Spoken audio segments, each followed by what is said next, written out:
Hi guys, welcome back to Clare's Kingdom, where we talk facts, walk fierce, and remind the world that well-behaved women rarely make history.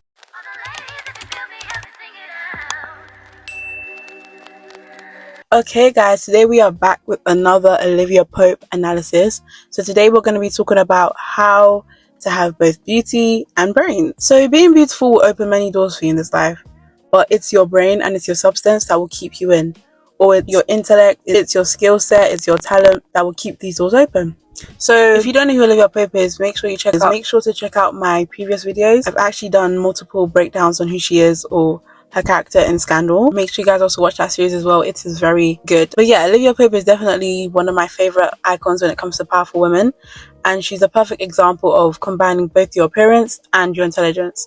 So essentially we're going to be talking about how to balance strategy and being elegant at the same time. So number one, we're going to talk about presentation. So your presentation always matters. So this will translate with your beauty routines, the way you present yourself, the way you dress up, the way you carry yourself. So Olivia Pope, and I'm going to have her in the slideshow, so feel free to look at her dress sense. Olivia Pope has a polished style, and she normally wears neutral colors, black, white, nude, and her clothes are usually structured and are clean cut, clean lines, and this communicates power and sophistication. So in this, Olivia Pope shows that beauty isn't just looks, but also your presentation. So it's not just your body shape or your body type, it's also how you wear the clothes, what clothes you put on.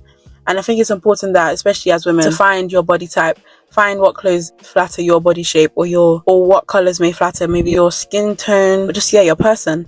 So how you dress matters, and your posture and how you carry yourself. Essentially, your image speaks before you do. So remember, whenever you're dressing up, or whenever you're deciding to put on clothes, or whatever shoes you decide to wear, your image speaks before you do. And I know some people may think that's vain, but in reality, we are visual creatures, okay? When you meet someone, you're not thinking, oh, I wonder what their personality is like. You're just looking and you're judging from the outside. So one thing, I think Shira 7 said this, or whenever you leave your house or whenever you're dressing up, just ask yourself or remember that you must dress how you want to be addressed, okay?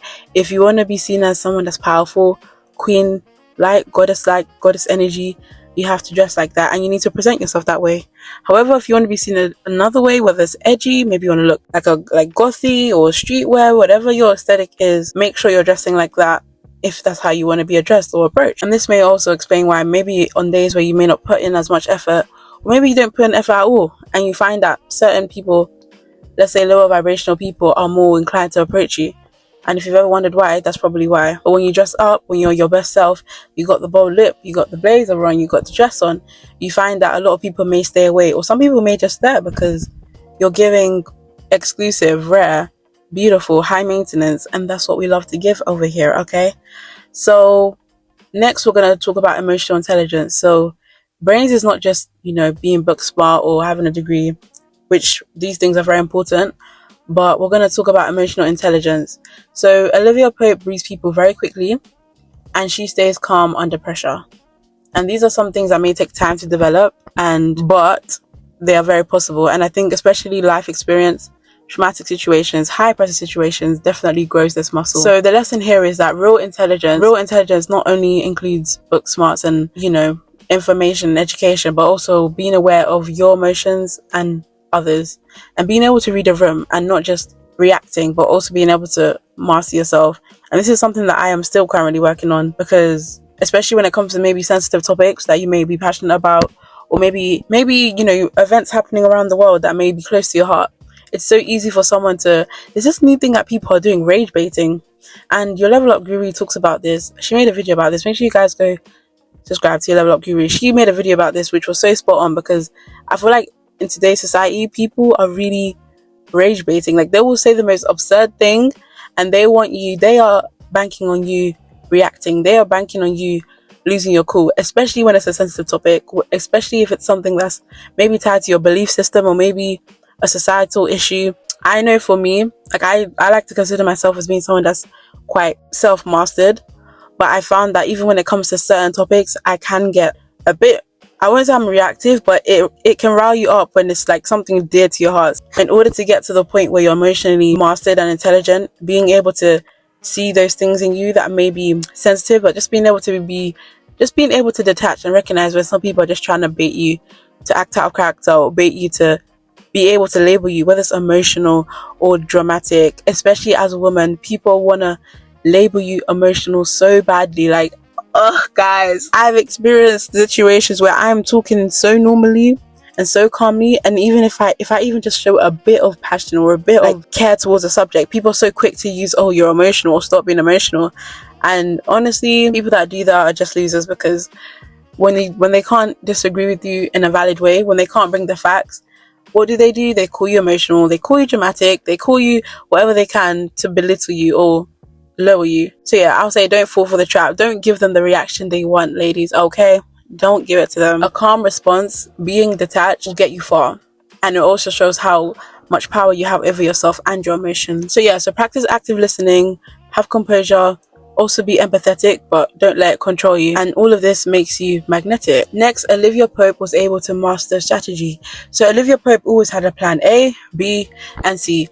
And one thing she always said is that it's my name on that door, and I never give up. She never gives up. No matter how many doors close, no matter how many times things seem to not be going her way, she doesn't give up. And resilience is very attractive and it is very magnetic. Think about a light, or think about a candle, that as much as you try to blow it out or take it out, it just doesn't go out. That's always going to create a sense of curiosity or sense of allure, because it's like, why won't this person give up? Why won't this person seize? Why won't she become a victim to her circumstance? So resilience is very attractive, okay? So learn to not just react, but to anticipate things, anticipate situations, anticipate people's reactions. And yeah, just learn to think 3 steps ahead, whether it's in your career, your friendships, your relationships, and opportunities. And this will make you someone or a woman with both brains and beauty. So next we're going to talk about communication. So communication is power. And in Olivia Pope's world, she had very good speeches, and she chose words that command attention. So in this, I'll urge you to work on your voice, work on your tone, and work on your clarity. And even me here talking to you guys, it helps me work on the way I speak, or the way I articulate myself. So I'll urge you guys to work on the way you communicate and the way you convey a message. Reading can also help with this. If you read a lot of books, you'll naturally pick up on higher vocabulary and nuances when it comes to speaking. So being articulate in the way you speak isn't just powerful, but it is very beautiful and it is very attractive, especially to the right crowds, the right people, the right men, the right friendships. Okay, so next, how to have brains and beauty is boundaries and control. I don't care what anyone tells you, being a woman with boundaries is attractive as heck. Okay, Olivia Pope never let people see her break, except for like rare moments, and it's except if, like, let's say they were very close, whether it was like Fitz or her closest friend, I think it was Stephen. The lesson here is to control your narrative. Don't let people control you or control your narrative. And in this, don't overshare, especially if you're a powerful person. You want to be a powerful woman, you want to be someone that's always holding the card. Don't overshare, because even if you think you're close to someone in a friendship, whenever or if that friendship was to turn sour, that person you told your secrets to, or that person you may have poured your heart to, now has the power to destroy you, or the power to expose your weaknesses. And we don't want that. We don't ever want to give anyone the power to destroy your career, your reputation, no matter how close. I don't care if you feel like this person would take a bullet for you. Don't overshare. Some things is just between you and God, or you and yourself. Some things, I'm sorry to say, you just have to take to the grave, okay? Especially your weaknesses. Don't just be telling anyone and everyone or anything.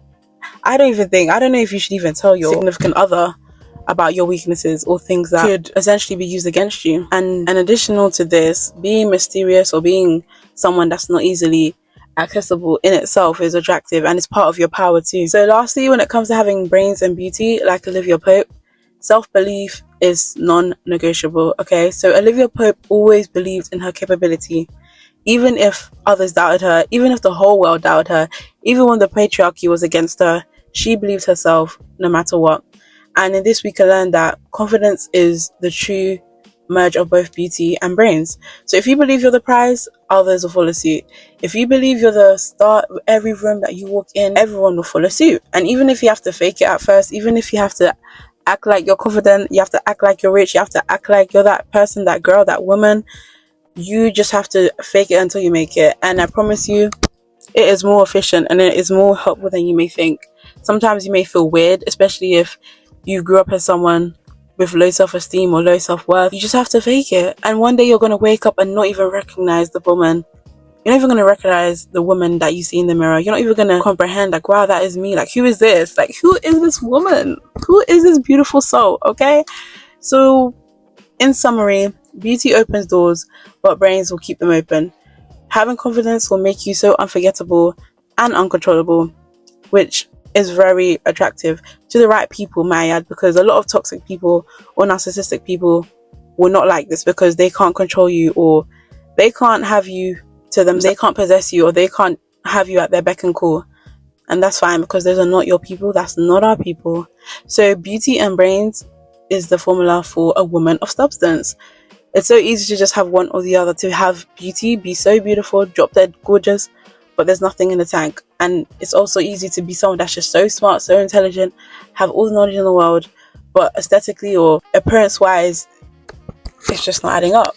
But imagine having both. Like, I'm not gonna say that either or is bad, but if you want to be a powerful woman and have substance, and not just be powerful because of the way you look, or not just be powerful because of what you know, but just being powerful all round, being well-rounded, being well-cultured, being well-articulated, you have won. You've already won in life. You're the most powerful person in the room. So yeah, guys, I hope you enjoyed this one. Down below, one lesson from Olivia Pope that you will be taking. And yeah, if you love Scandal, if you love Olivia Pope, like, let's talk about it. And yeah, I'll see you guys in the next video. Bye.